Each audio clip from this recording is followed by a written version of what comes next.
Deus quer levar todos para Ele.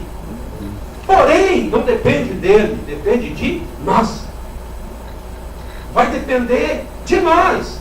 Porque o céu já está pronto. A salvação, a redenção, Jesus já morreu por nós. Então agora ele só está falando o seguinte: não depende mais de mim, nem do Pai, nem do Espírito Santo. Agora vai depender das decisões que vocês tiverem aí na terra.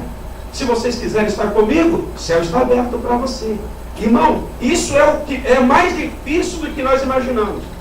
Porque o céu está aberto, é só entrar. Mas ainda tem pessoas relutantes com respeito ao céu, com respeito a Deus. Por quê? Porque o trabalho do inimigo é jogar confusão. O trabalho do inimigo é dizer: você não tem direito, olha só, você é pecador, você é pecadora, você não pode ir no céu. É por isso que Jesus ele veio redimir a nossa vida, ele veio resgatar a nossa vida. Então, nessa semana, eu até falei com a minha esposa, eu cheguei à noite, eu estava vendo um professor de filosofia, dando uma aula tremenda, e algo que eu me interessei, eu fiquei uma hora ouvindo aquele professor falar, e eu falei: caramba, rapaz, coisa boa! Peguei todas as informações que eu precisava daquele curso, terminou o curso, aí eu fui deitar, comecei a pensar: quem era o professor? Eu me esqueci. Tão boa a aula, mas eu nem sei quem que é o professor. É claro que se eu ver ele pelo YouTube, eu vou, é esse aqui. Mas eu queria saber o nome dele. Aí o Espírito Santo começou a ministrar no meu coração: filho, sabe por que você não lembra do nome do professor? Eu disse: não, Deus, porque você não estava interessado no nome. Você estava interessado naquilo que ele estava te ensinando. Então você pegou somente o ensinamento dele e não interessava a ele. A partir desse momento, eu quero que aconteça exatamente isso aqui. Eu não quero que a sua atenção venha para mim. Eu quero que a sua atenção venha para aquilo que eu passo a vos ensinar daqui a pouco. Porque o que eu passo a vos ensinar são palavras eternas, são palavras de Deus. São palavras que carregam em si o poder da transformação.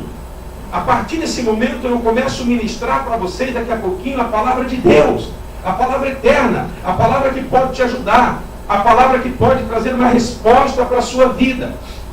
Uma palavra que pode entrar no teu coração e mudar todo o seu ser.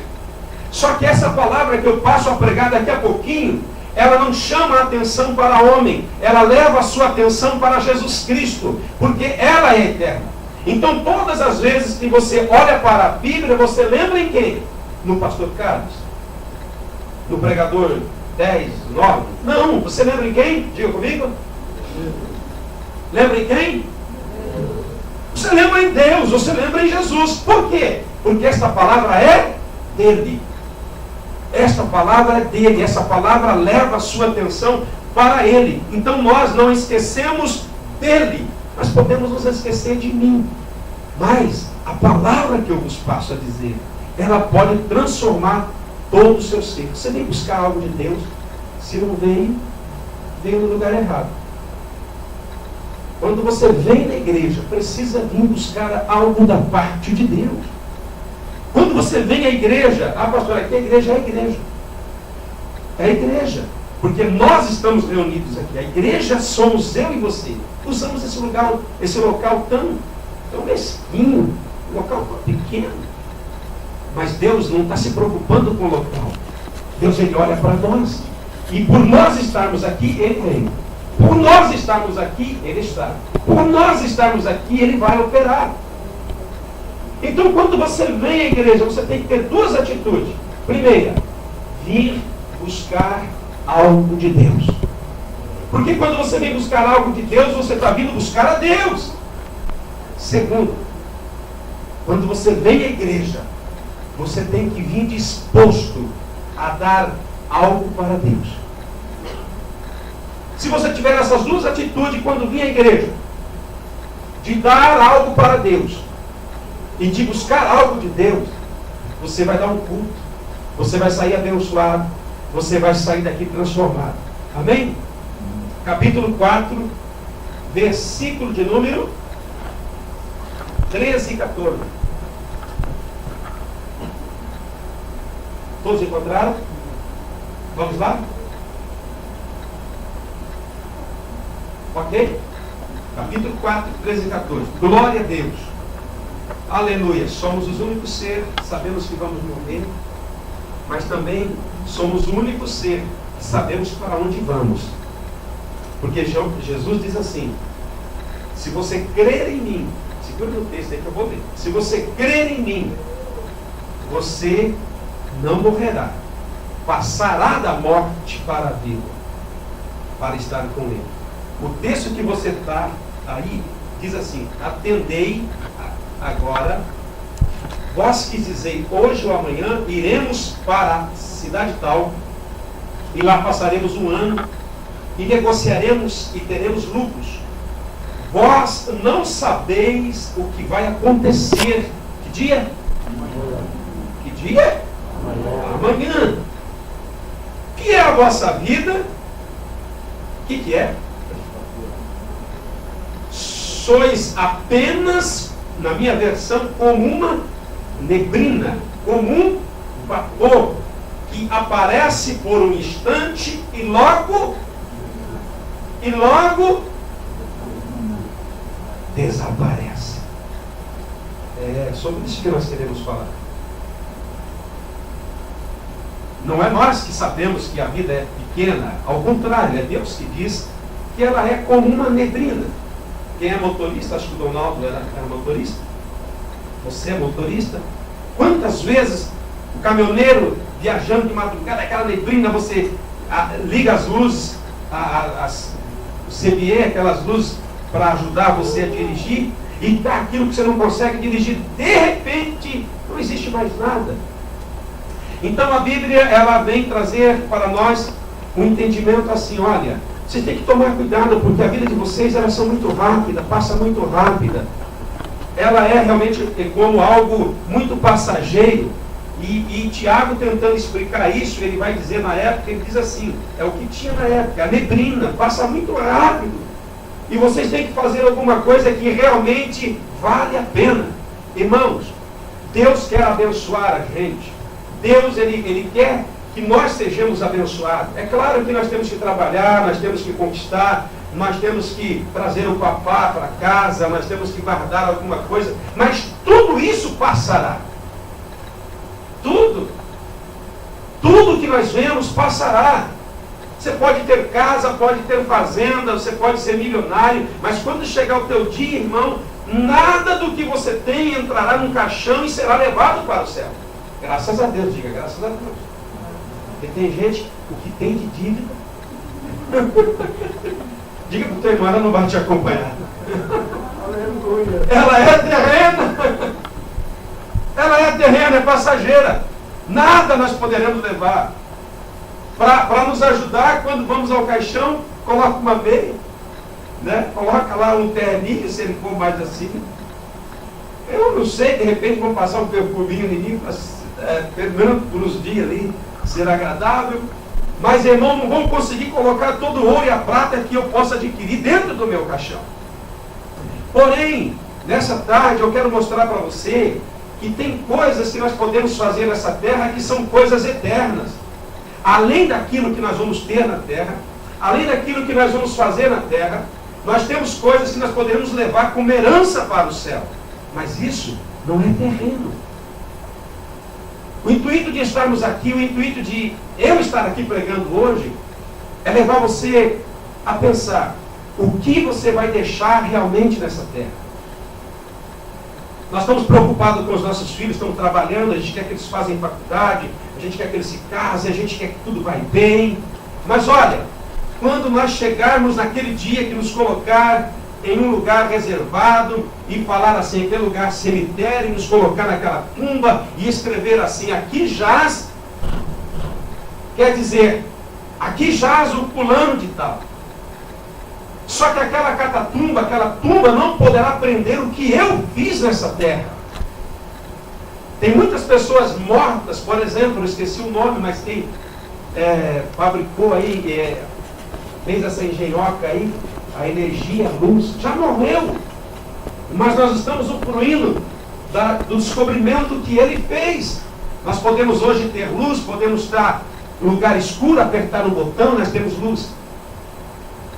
Eu quero dizer para você, o que você vai deixar de legado para a geração? Porque muitas coisas que fazemos não vai conosco para o túmulo, irmão. Fica. E eu quero deixar um legado para a próxima geração. Eu não quero que as pessoas lembrem de mim. Sim é, não tinha cabelo. Não. Eu quero que as pessoas lembrem daquilo que eu estou fazendo. Mas para que isso aconteça, você tem que fazer algo eterno, que não morre. Quantos aqui já não conhecem nem o Beatles mais? Mas quantos aqui ainda continuam conhecendo Jesus? Então, o que Jesus veio fazer? Jesus veio fazer algo eterno. Passou gerações, não sei quantas gerações, estamos aqui hoje falando de algo que Jesus fez e de algo que Jesus falou há tanto tempo. E é sobre isso que eu passo agora a falar com você. Eu estava preparando essa mensagem, eu falei, mas essa mensagem é para crente. Deus falou para mim, filho, não tem mensagem para crente, vai não ser bobo, rapaz. Não tem mensagem para crente, mensagem para não crente, não. A mensagem é para o povo de Deus. A mensagem é para os seres que estão aí nessa terra. Então, o que eu quero dizer nessa tarde? O que nós vamos deixar de legado? Os nossos filhos vão lembrar de nós, vão falar, nossa, papai trabalhou muito, papai era bom, hein? É isso mesmo, eu quero um silêncio único. Eu quero levar você a meditar na sua vida. Porque amanhã eu posso estar fazendo o seu funeral, ou você fazendo o meu. E por favor, me respeite, faça junto no meu. Ai, pastor, o senhor é doido. Doido não, pai. Doido é quem não pensa nisso.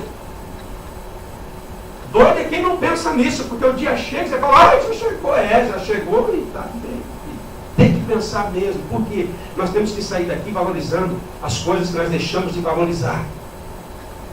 Nós temos que sair daqui começando a deixar coisas de lado, porque tem coisas que vão ficar, que não precisam de valor acessível, e começar a valorizar realmente o que tem valor. E a primeira coisa que tem valor, e cada um de vocês que está aqui, cada um, ouça bem, cada um de vocês, teria que anotar para que vocês não esquecessem, é isso que eu vou dizer. Primeira coisa, Jesus nos deixou uma missão. Se você for rápido na sua leitura de Bíblia, se não for, eu leio. Mas se você for rápido, abra sua Bíblia em Marcos capítulo 16, de 15 a 20. Jesus nos deixou uma missão. Deixou para o Senhor, né, pastor? Não, deixou para nós. Olhem para mim, por favor. Deixou para nós. Ele deixou uma missão para nós. Se você tiver dificuldade, não abra, não tem problema, eu leio para você. Diz assim: e disse-lhes: ide por todo mundo, pregai o evangelho a toda criatura. Quem crer e for batizado será salvo. Quem, porém, não crer será condenado. Esses sinais seguirão os que hão de acompanhar aqueles que creem em meu nome. No meu nome vocês expulsarão os demônios, falarão novas línguas, pegarão em serpentes, e se alguma coisa mortífera beberem, não lhe fará dano algum. Imporão as mãos sobre os enfermos, e eles ficarão curados. Isso. Jesus deixou Neide para você uma missão. Mas eu nem, para um pouco, eu não sou nem crente, eu estou começando agora. Não importa. Deus deixou uma missão para cada um de nós. Deus deixou uma missão para nós. Só que a missão que Ele deixou não é a missão impossível. Não é tema de filme. A missão impossível. Não. A missão que Ele deixou é possível. Podemos realizar. Agora, olha só o teor da missão. Jesus diz assim: eu quero que vocês vão para todos os lugares do mundo. E olha aonde Deus nos trouxe, irmão. Japão. Todo mundo fala que é o quê? Do outro lado do... Deus nos trouxe aqui. Hoje, dia 17, você veio aqui. Será que Deus está falando conosco simplesmente porque Ele gosta de falar? Ou o pastor precisa pregar? Claro que não. Deus está falando, olha, vocês foram levados para uma nação totalmente diferente. Por que Deus está fazendo isso com muitas pessoas? Porque Ele tem uma missão para nós. E Ele diz assim, vocês vão para todos os lugares. E vocês vão pregar o Evangelho. E todo aquele que crê no Evangelho, ele será salvo. Mas não é só isso. Vocês vão expulsar os demônios. Querido, é por isso que o demônio não gosta da igreja. Porque nós temos poder sobre eles. Porque os demônios atormentam, os demônios aprisionam, os demônios estragam relacionamentos familiares, os demônios têm destruído casamentos, o demônio tem levado constantemente pessoas a se suicidar. E Deus diz, vocês vão expulsá-lo no meu nome. Pensa nisso. Já pensou nisso? Ai, não precisa nem chamar o pastor. Porque Deus está dizendo que você vai expulsá-lo no nome de Jesus. E Ele diz assim, olha, e nesta missão, vocês vão impor as mãos sobre os enfermos e eles serão curados no meu nome. Sim, querido, a medicina ajuda. Sim, querido, você pode ir no médico. Sim, querido, você pode fazer exames. Sim, irmão. Médico é bênção, estudou tanto para nos ajudar. Deus deixou a medicina. Só que você tem que entender que antes do médico tem Deus. Então, quando você precisa ir ao médico, você vai primeiro a Deus. Deus pode te livrar. O problema, querido, é que a gente vai na medicina primeiro e depois fala, oh, meu Deus, me ajuda. Antes de saber que tem um câncer, não é melhor a gente ir a Deus? Antes de você levar o seu filho que está com 40 graus de febre, não é melhor você levar o presbítero da igreja para orar para você? Pedir uma oração do pastor unge com óleo, antes de você correr para o hospital, chegar no hospital e ficar lá internado e gastando dinheiro. O que as pessoas fazem? Ah, eu não quero incomodar. Eu queria incomodar o senhor, pastor. Você está entendendo? Nós precisamos entender que Deus nos deu autoridade. Pastor, eu quero ver, eu estou enferma hoje.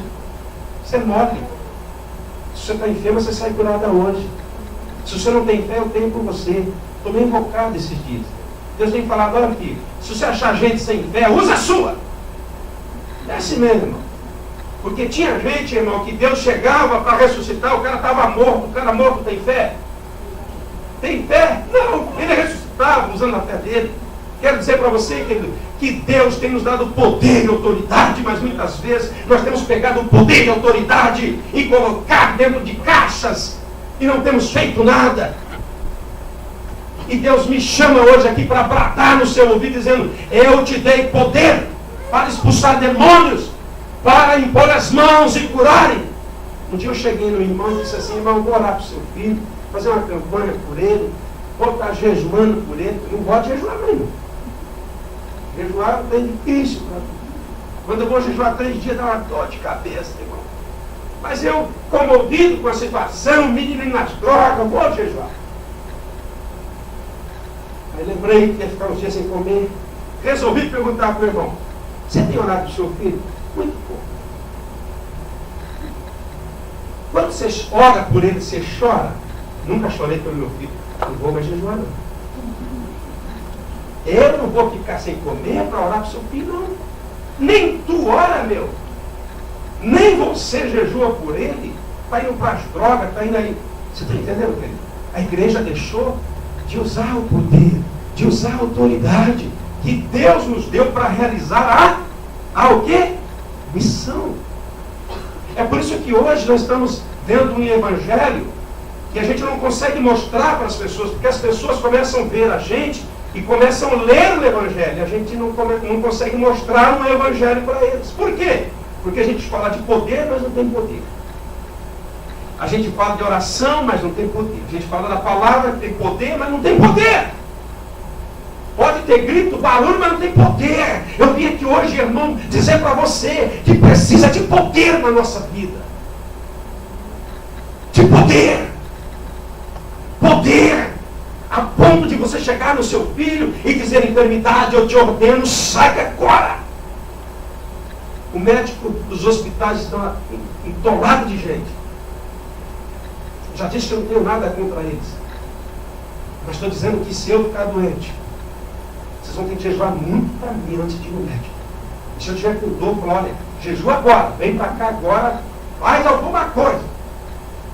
Aí, se for possível, se não acontecer nada, então nós vamos recorrer ao médico. Deixa eu fazer uma pergunta.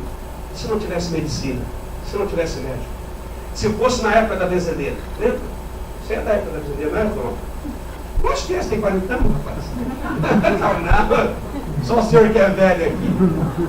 Gente de 40 anos lembra das benzedeiras, não lembra, irmã Beth? Olha como era a benzedeira. Ela pegava o mato e benze daqui, benze daqui. Se é crente, chama o pastor. Não era assim? Se é católico, chama o padre. Agora não. Qualquer coisa a gente não chama mais. A gente vai recorrendo os recursos mais fácil. E Deus está falando: eu tenho uma missão para vocês. Só que essa missão ela será cumprida, mas com poder. Porque vocês vão ter que expulsar demônio. Vocês vão ter que orar pelos enfermos. E ó, eu vou dizer uma coisa para vocês. Ele diz assim: e se você enganadamente beber algo mortífero, não vai te fazer dano?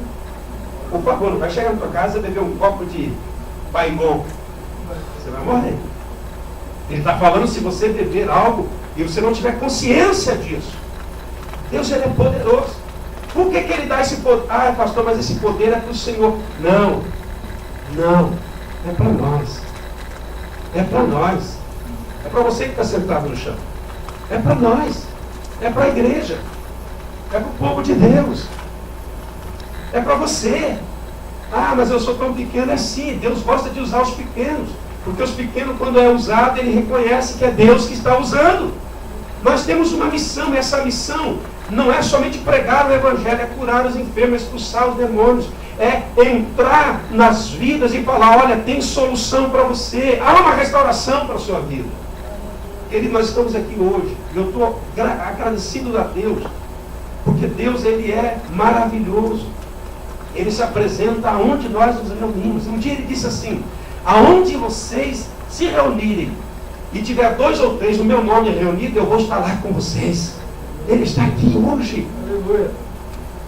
Então nós temos uma missão grandiosa. E essa missão não é só minha, é nossa, é de cada um de nós. E para cumprir essa missão, que a igreja está empenhada, precisamos do poder de Deus. Precisamos do poder de Deus. Do poder de Deus. Do poder de Deus. A sua atenção não pode ser direcionada para mim. A sua atenção tem que ser direcionada para Deus. Porque é Ele que dá poder para a nossa vida. Amém? E quando nós nos empenhamos para realizar essa missão, isso é eterno. Nós tivemos ontem no Congresso Celular da Missão Apoio. Eu fico envergonhado. E fico também com muita responsabilidade. Todo mundo vem, as pessoas vêm: oi, pastor, a paz do Senhor. Eu nem sei mais quem é. Você vai pregar nas igrejas? Oi, pastor, a paz do Senhor. Ô, pastor, a paz do Senhor. Opa! Vocês falaram: o senhor lembra de mim aí?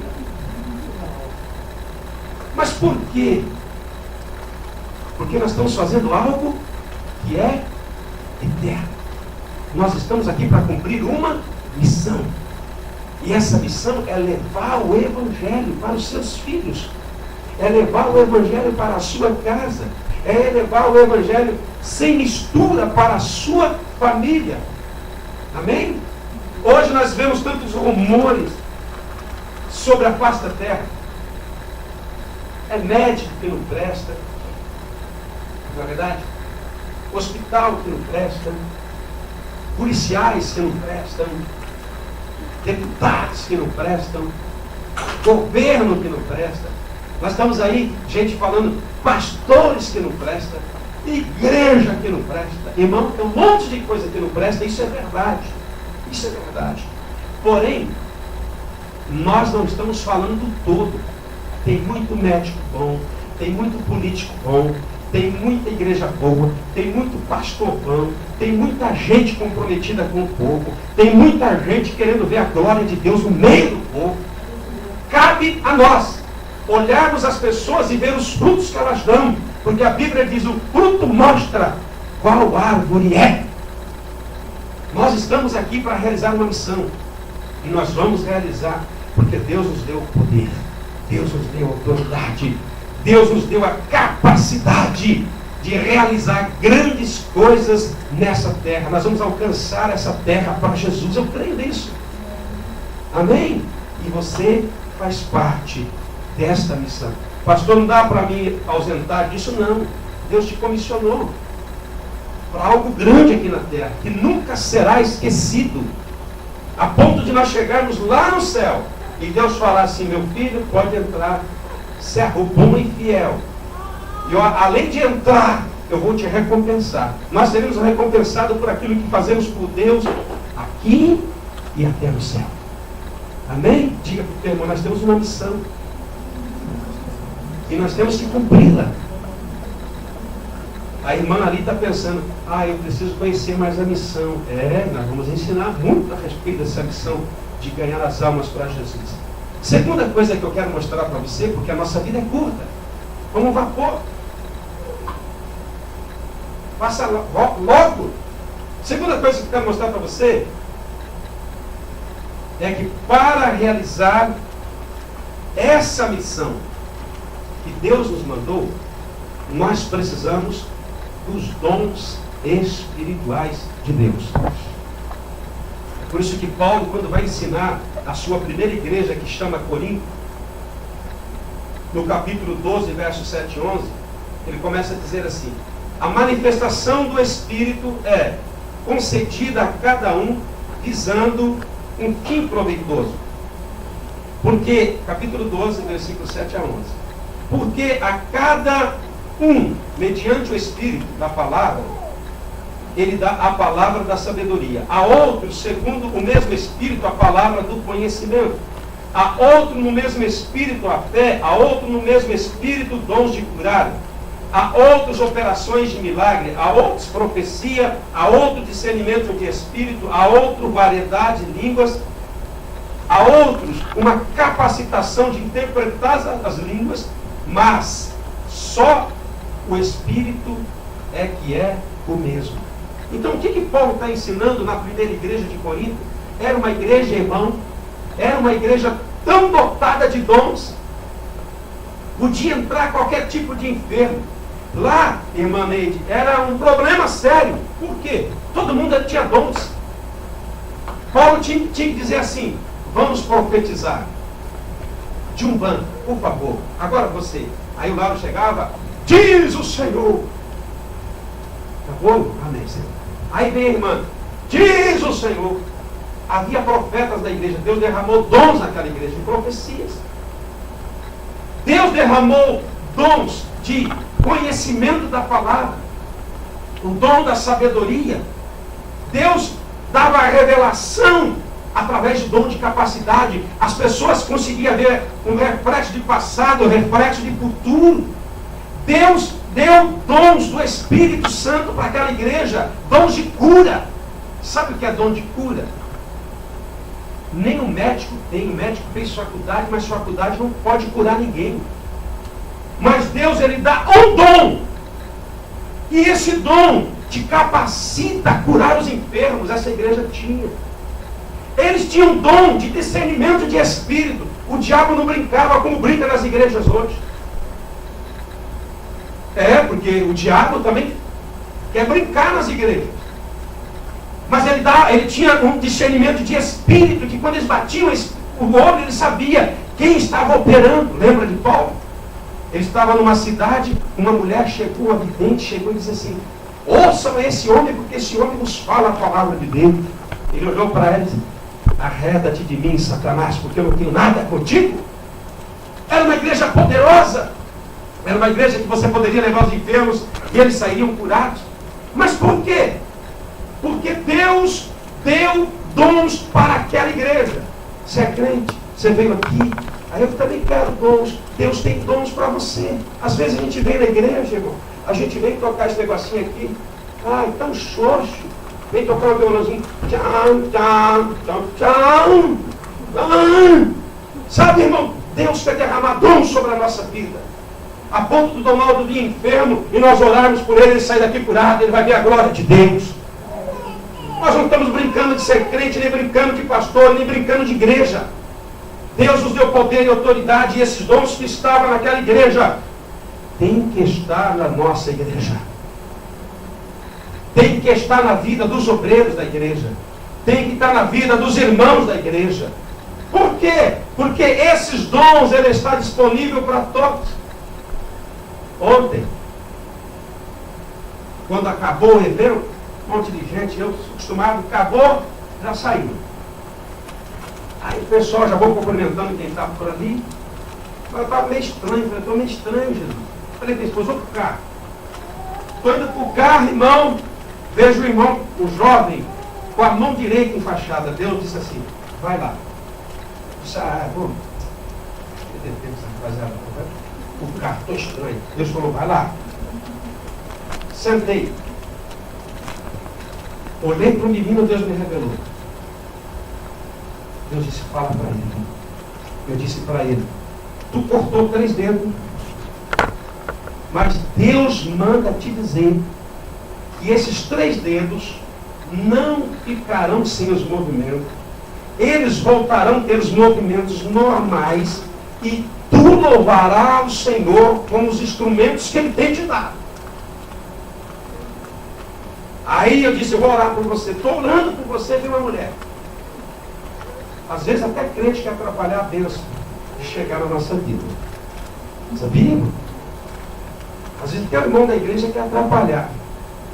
Deus quer abençoar você, o telefone está tudo tremendo nas suas coxinhas. Meu Deus do céu, cuidado, irmão.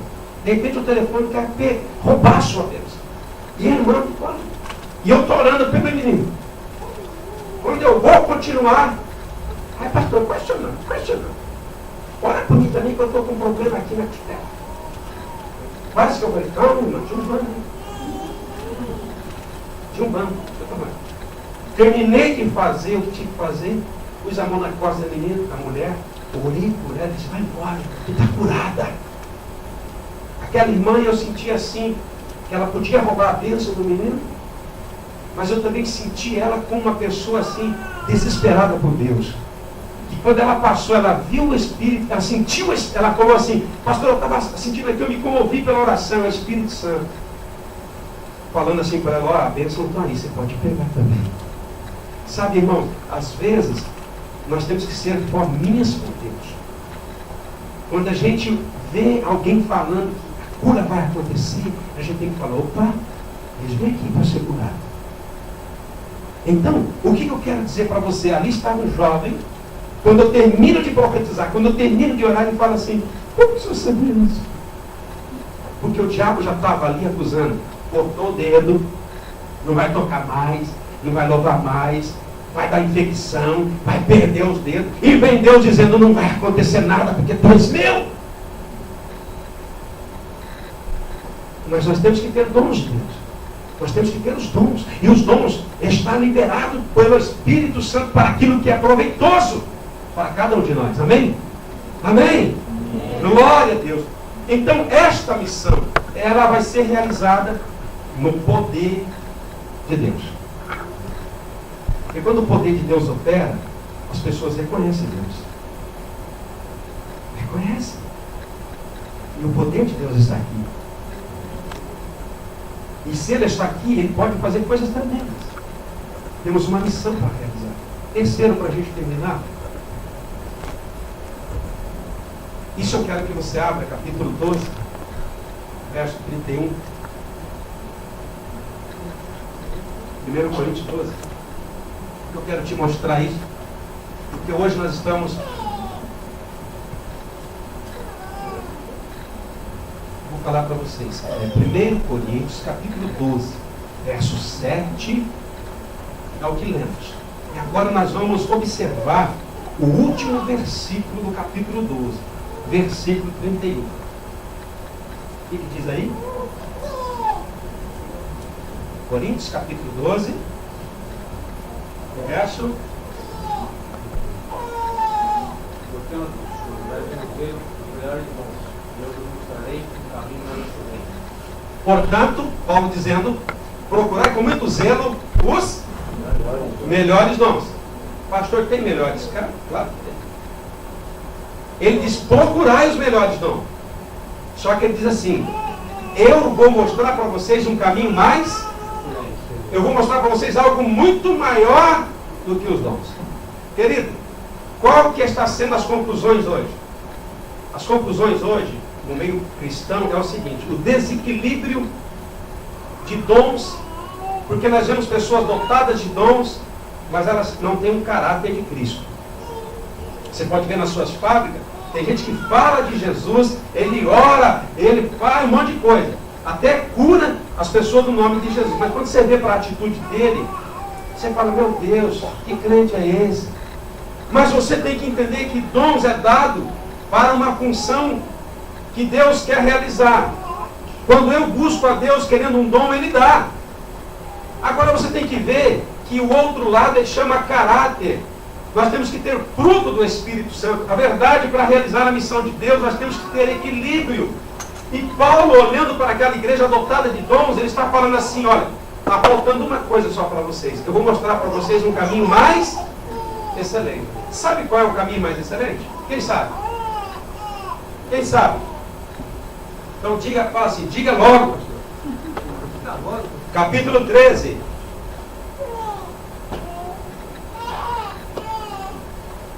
Do livro que você está lendo, 1 Coríntios. O que diz aí?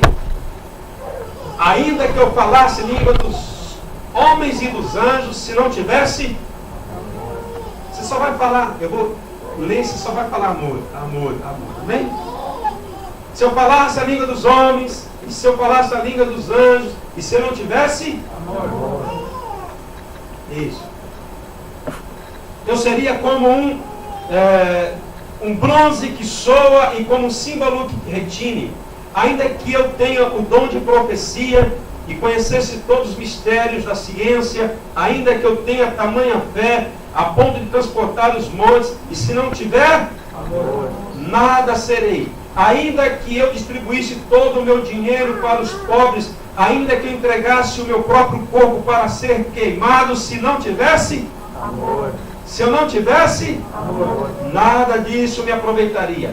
O amor é paciente, é benigno, o amor não arde em ciúme, não se ufana, não se ensoberbece, não se conduz inconveniente, não procura os seus interesses, não se aspera, não se ressente do mal, não se alegra com a injustiça, mas regozija-se com a verdade.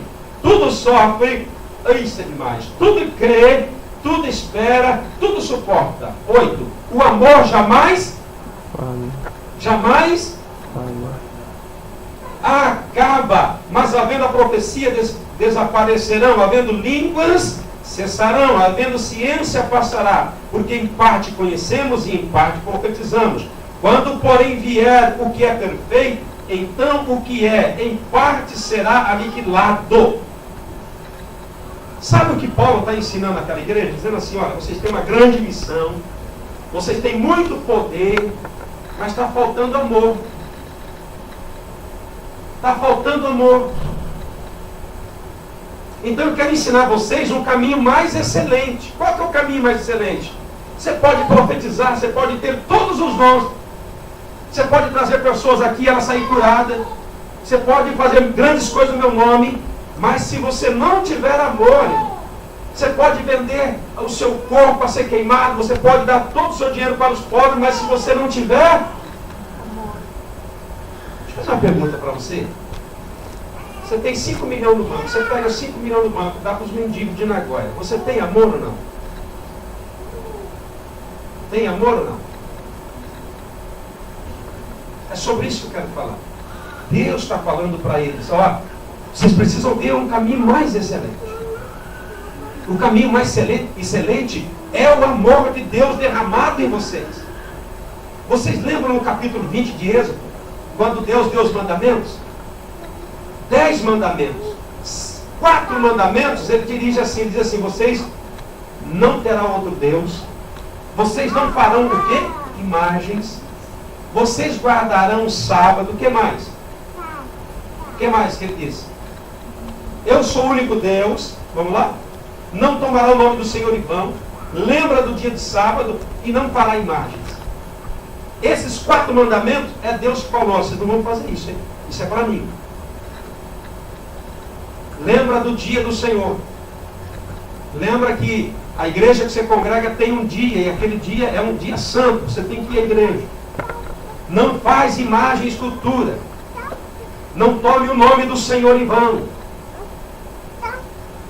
Mas é 10 mandamentos, e 6 ele direciona de mim para outra pessoa. E ele vai dizer assim, ó, honra o teu pai, não matarás, não adulterarás, não furtarás, não dirá falso testemunho e não cobiçará. Incrível. Ele pega 10 mandamentos, 4 mandamentos dirigidos a Deus e 6 mandamentos dirigidos aqui, ó.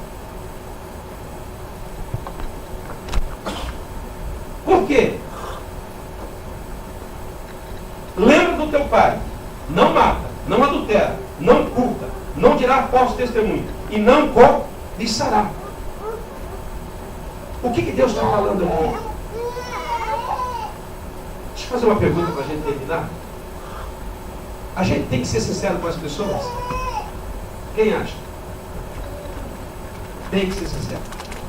A gente tem que ser verdadeiro com as pessoas? A gente tem que ser honesto com as pessoas?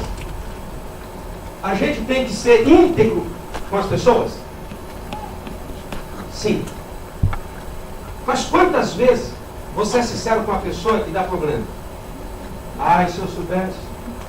Quantas vezes você é honesto e dá problema? Quantas vezes você é sincero e dá problema? Por que dá problema quando você é sincero? Tem gente que diz assim, olha, não é nem bom ser sincero demais. É bom a gente falar muita verdade, fala meia. Íntegro, meio íntegro. Justo, meio justo. Por quê? Porque a concepção em fora é o seguinte, falar a verdade dói. Mas sabe por que a verdade falada dói? Ela dói quando a gente fala sem amor. A gente é sincero muitas vezes, mas a gente não tem amor pela pessoa. A gente é íntegro muitas vezes, mas a gente não tem amor pelas pessoas. De repente a gente é muito sincero. Você não para, irmão. Magoa o irmão vai embora magoado. Irmão, está faltando amor no nosso coração. Para realizar essa obra, nós precisamos ser batizado no amor de Deus. Às vezes falta amor, às vezes a gente não está sendo sincero, a gente quer agredir a pessoa. Isso é muito feio, menina. Você está escandalosa, menina. A mãe está sendo sincera. E não é sinceridade, está faltando amor. É por isso que muitas vezes a verdade dói. É por isso que muitas vezes ser sincero machuca, porque a gente a sinceridade não está acompanhada de amor. E Paulo está dizendo, olha, nessa grande missão da igreja na terra, vocês têm que ter o amor de Deus nos vossos corações. Porque infelizmente é assim. Eu amo minha esposa. Eu amo os meus filhos. O filho dos outros, cada um se vira. Não é assim. Eu tenho amor para aquela menina. Se der para mim, eu vou amar mais. Mas o meu amor não compara com o amor do vô. A minha mulher ama essa jovem, essa menininha que está no colo bonitinha. Mas o amor da minha esposa não supera o amor da mãe. Você está entendendo? Então, Deus quer derramar um amor no nosso coração para que nós possamos amar os nossos filhos e também poder amar os outros da mesma maneira. Amar um ao outro da mesma maneira. Nós não podemos contar com o amor da terra, porque o amor da terra infelizmente é assim, é para aqueles que são nossos. Seria ilógico eu olhar aqui e falar, você tem que amar mais a mim do que os seus filhos, vocês não vão conseguir. Eu não vou conseguir amar vocês mais do que os meus filhos. Ninguém consegue, se conseguir está errado. Mas Deus tem um amor que Ele pode derramar nos nossos corações a ponto da gente amar as pessoas. E eu abro um parente dizendo que amor não é gostar. Gostar é uma opção. Eu posso te amar e não gostar de você. Eu posso não gostar de uma pessoa, mas mesmo assim eu posso respeitá-la, eu posso amá-la. Porque amar é uma opção. Se você fizer uma opção de amar alguém, você vai amar. Se você fizer uma opção de gostar de uma pessoa, você vai gostar. Só que Deus tem um amor liberado para o nosso coração que só vem dele. Aí, irmão, a gente vai ser sincero, mas não vai magoar os outros. Hoje, irmão, os seres humanos, aqui mesmo, não vou nem levar muito, aqui mesmo, essa quantidade de pessoas, tem gente magoada. Tem gente aqui magoada. Tem gente aqui que já foi magoada essa semana, gente triste no coração. Não vamos nem externar muito longe, aqui mesmo. Porque às vezes, irmão, algo direto na nossa vida, alguém sendo sincero, mas não tendo amor, machuca o coração da gente. É igual você chegar num rapaz que é ladrão e falar, tu é ladrão. Ai, ele já sabe, meu irmão. Mas se você estiver cheio de amor, chegar nessa pessoa e falar, olha, eu vou te ajudar. Todo mundo fala que tu é ladrão, mas eu vou falar outra coisa, tu és filho de Deus. Ah, não, eu estou te vendo além da cruz. Eu estou te vendo além da cruz. Eu estou te vendo além daquilo que Jesus fez por você. Aquelas amigas das fábricas que você fala que é o capeta. Você não é um capeta encarnado. Aquele chefe é um endemoniado. Sabe, irmãos, endemoniado às vezes é a gente que não consegue ver as pessoas além da cruz, além do sacrifício de Jesus. E Jesus quer derramar hoje esse amor, porque a gente vai ver o nosso marido além da cruz. A gente vai ver a nossa esposa além da cruz. A gente vai conseguir olhar os nossos filhos além da cruz e vai ver que tem solução para eles. Amém? Uma grande missão. Mas para realizar precisa dos dons. Mas para realizar nós precisamos do amor. É por isso que o apóstolo Paulo em Romanos, antes de Romanos eu quero ler para você mais um capítulo. Vai ser difícil você abrir esse, mas eu vou ler para você.